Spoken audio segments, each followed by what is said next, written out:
तुम मेहनत कर रहे हो लेकिन फिर भी फेल क्यों हो रहे हो? अगर मैं कहूं कि इसकी वजह टैलेंट या लक नहीं बल्कि सेल्फ रिस्पेक्ट है तो शायद तुम यकीन नहीं करोगे। आज एक बहुत बड़ी सच्चाई है। जो लोग तुम्हें आज रिस्पेक्ट नहीं देते वो इसलिए नहीं कि तुम कमजोर हो, बल्कि इसलिए कि तुमने खुद अपनी वैल्यू कम कर दी है।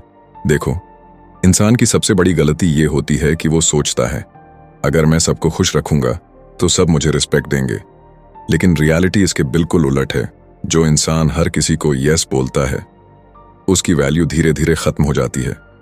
तुमने कभी नोटिस किया है, जो लोग हमेशा अवेलेबल रहते हैं लोग उन्हें सीरियस नहीं लेते, और जो लोग थोड़े अनअवेलेबल होते हैं लोग उनकी वैल्यू समझते हैं। ये दुनिया लॉजिक से नहीं साइकोलॉजी से चलती है। अगर तुम खुद को चीप दिखाओगे तो लोग तुम्हें चीप ट्रीट करेंगे। अगर तुम खुद को इंपॉर्टेंट दिखाओगे तो लोग तुम्हें इंपॉर्टेंट समझेंगे। अब सोचो, तुम कितनी बार अपनी प्रायोरिटी छोड़कर दूसरों की जरूरतें पूरी करते हो? कितनी बार तुमने अपना काम छोड़ा सिर्फ इसलिए कि कोई दोस्त बुला रहा था? कितनी बार तुमने डिसरिस्पेक्ट सह लिया सिर्फ पीस के नाम पर? और फिर तुम कहते हो लोग मेरी रिस्पेक्ट नहीं करते। लेकिन सवाल ये है, क्या तुम खुद अपनी रिस्पेक्ट करते हो? अगर तुम खुद अपनी बाउंड्रीज नहीं बनाते तो लोग तुम्हारी बाउंड्रीज तोड़ते रहेंगे। ये कोई बैड लक नहीं है, ये बिहेवियर पैटर्न है, और ये पैटर्न तुम ही सेट करते हो। जब तुम हर बात पर हाँ बोलते हो तो लोग समझ जाते हैं कि तुम्हें कंट्रोल किया जा सकता है। जब तुम इग्नोर होने के बाद भी वापस जाते हो तो लोग समझ जाते हैं कि तुम रिप्लेसेबल हो। और सबसे डेंजरस बात क्या है जानते हो?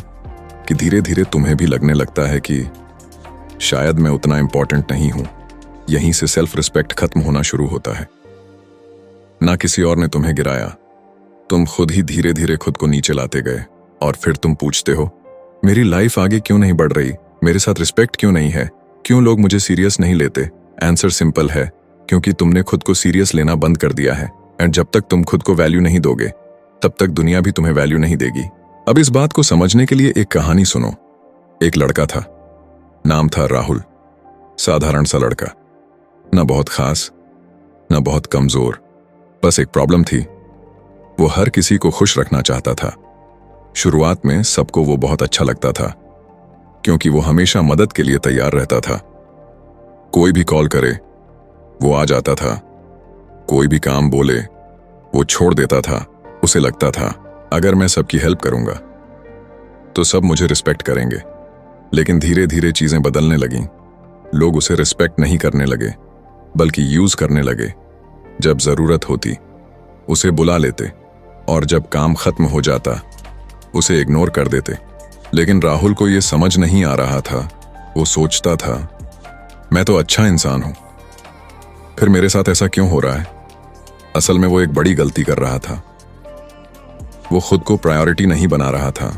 हर बार जब वो अपना काम छोड़कर दूसरों के पीछे जाता था उसकी वैल्यू कम होती जा रही थी।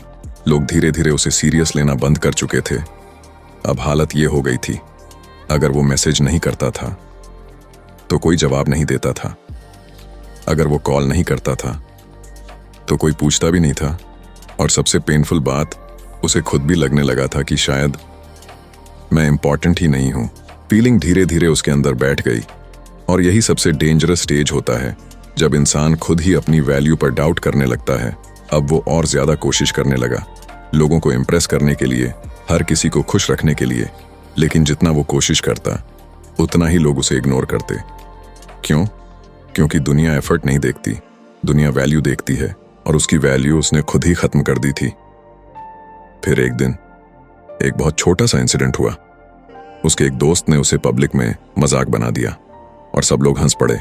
राहुल चुप रहा, उसने कुछ नहीं कहा। लेकिन उस दिन उसके अंदर कुछ टूट गया। वो घर आया, कमरे में अकेला बैठा रहा। फोन साइलेंट था, कोई मैसेज नहीं, कोई कॉल नहीं। और पहली बार उसे सच्चाई साफ दिखी। मैं हर किसी को इंपॉर्टेंस देता रहा लेकिन खुद को कभी नहीं दिया, और यही मेरी सबसे बड़ी गलती थी। उस रात वो सो नहीं पाया। बार बार वही सीन दिमाग में चल रहा था, जहां लोग उस पर हंस रहे थे और वो कुछ नहीं बोल पा रहा था। लेकिन अब कुछ बदल चुका था। उसने खुद से एक सवाल पूछा, अगर मैं ऐसे ही चलता रहा तो मेरी लाइफ कहां जाएगी?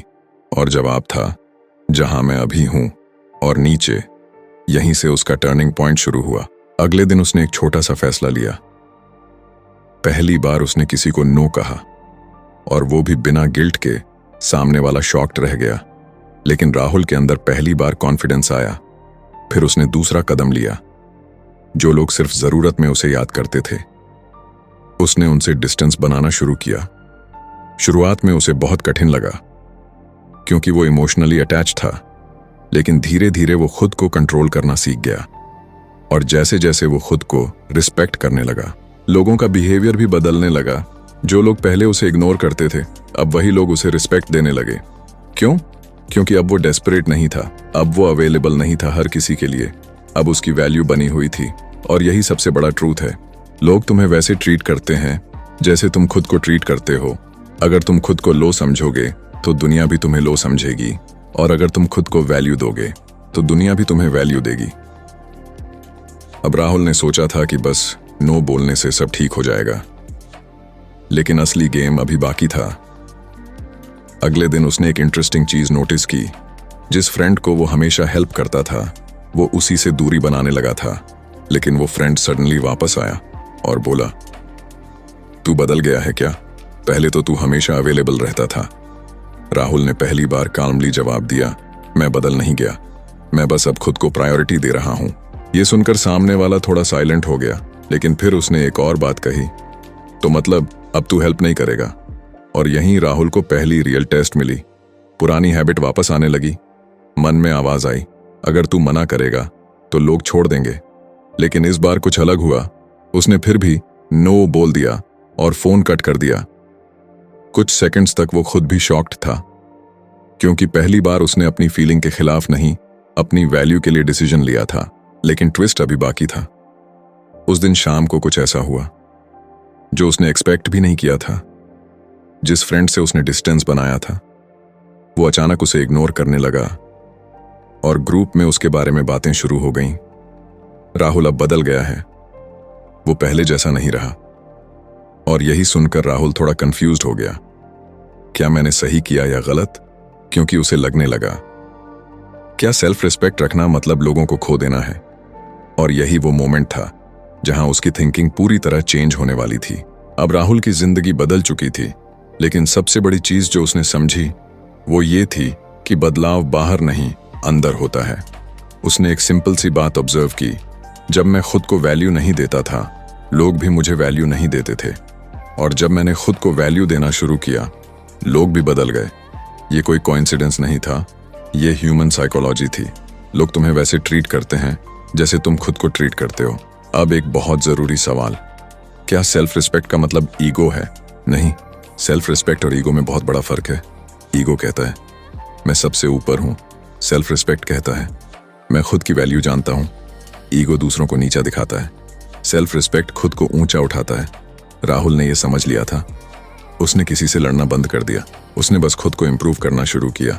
और धीरे धीरे एक चीज साफ हो गई, जो लोग तुम्हें बार बार डिसरिस्पेक्ट करते हैं, वो इसलिए नहीं कि तुम कमजोर हो, बल्कि इसलिए कि तुम अलाउ करते हो। अब राहुल हर सिचुएशन में एक चीज सोचता था, क्या ये मेरे सेल्फ रिस्पेक्ट के अगेंस्ट है? अगर हाँ, तो जवाब नो था। और यही उसकी सबसे बड़ी पावर बन गई। अब उसे हर किसी को एक्सप्लेन करने की जरूरत नहीं थी, ना ही उसे हर किसी की अप्रूवल चाहिए थी। अब वो समझ चुका था, जो लोग तुम्हें खोने से नहीं डरते, वो तुम्हें कभी वैल्यू नहीं देंगे। और जो लोग तुम्हारी वैल्यू समझते हैं, उन्हें तुम्हें प्रूव करने की जरूरत नहीं होती। अब उसका माइंडसेट कंप्लीटली चेंज हो चुका था। पहले वो सोचता था लोग मुझे पसंद करें, अब वो सोचता था मैं खुद को रिस्पेक्ट करूं। और यहीं से उसकी लाइफ स्टेबल हुई। ना अननेसेसरी स्ट्रेस, ना टॉक्सिक पीपल, ना फेक वैलिडेशन। अब सबसे बड़ा ट्रूथ सामने था, तुम्हारी लाइफ की क्वालिटी तुम्हारे बाउंड्रीज डिसाइड करते हैं। अगर तुम्हारी बाउंड्रीज वीक हैं, तो लोग तुम्हें वॉक ओवर करेंगे। अगर तुम्हारी बाउंड्रीज स्ट्रांग हैं, तो लोग तुम्हें रिस्पेक्ट करेंगे। और यही राहुल की बिगेस्ट लर्निंग थी। रिस्पेक्ट मांगने से नहीं मिलता, रिस्पेक्ट बिहेवियर से मिलता है। अब वो किसी को कन्विंस नहीं करता था, वो बस खुद को मेंटेन करता था। और धीरे धीरे उसकी पूरी पर्सनालिटी चेंज हो गई। अब वो लाउड नहीं था, लेकिन पावरफुल था। अब सबसे जरूरी बात, अगर तुम ये वीडियो यहां तक देख रहे हो, तो इसका मतलब तुम चेंज चाहते हो। और चेंज कभी आसान नहीं होता, देखो, दुनिया तुम्हें तब तक रिस्पेक्ट नहीं देगी जब तक तुम खुद को रिस्पेक्ट नहीं देते, और सेल्फ रिस्पेक्ट कोई एक दिन का काम नहीं है। ये एक डिसीजन है, हर दिन लेने वाला डिसीजन। आज से एक सिंपल रूल बना लो, मैं किसी भी ऐसी चीज को एक्सेप्ट नहीं करूंगा जो मेरी वैल्यू कम करे। शुरुआत में लोग अनकंफर्टेबल होंगे क्योंकि उन्हें पुराना तुम चाहिए जो हर बात पर यस बोल देता था, लेकिन तुम बदल चुके हो और बदलाव का मतलब है कुछ लोग तुम्हें छोड़ देंगे। और यही सबसे पेनफुल ट्रूथ है, लेकिन यही सबसे जरूरी भी है, क्योंकि जो लोग तुम्हें सिर्फ तब तक एक्सेप्ट करते हैं जब तक तुम उन्हें फायदा देते हो, वो तुम्हारे कभी अपने नहीं थे। अब एक बात याद रखो, ये एक डिसीजन है, हर दिन लेने वाला डिसीजन। आज से एक सिंपल रूल बना लो, मैं किसी भी ऐसी चीज को एक्सेप्ट नहीं करूंगा जो मेरी वैल्यू कम करे। शुरुआत में लोग अनकंफर्टेबल होंगे क्योंकि उन्हें पुराना तुम चाहिए जो हर बात पर यस बोल देता था, लेकिन तुम बदल चुके हो और बदलाव का मतलब है कुछ लोग तुम्हें छोड़ देंगे।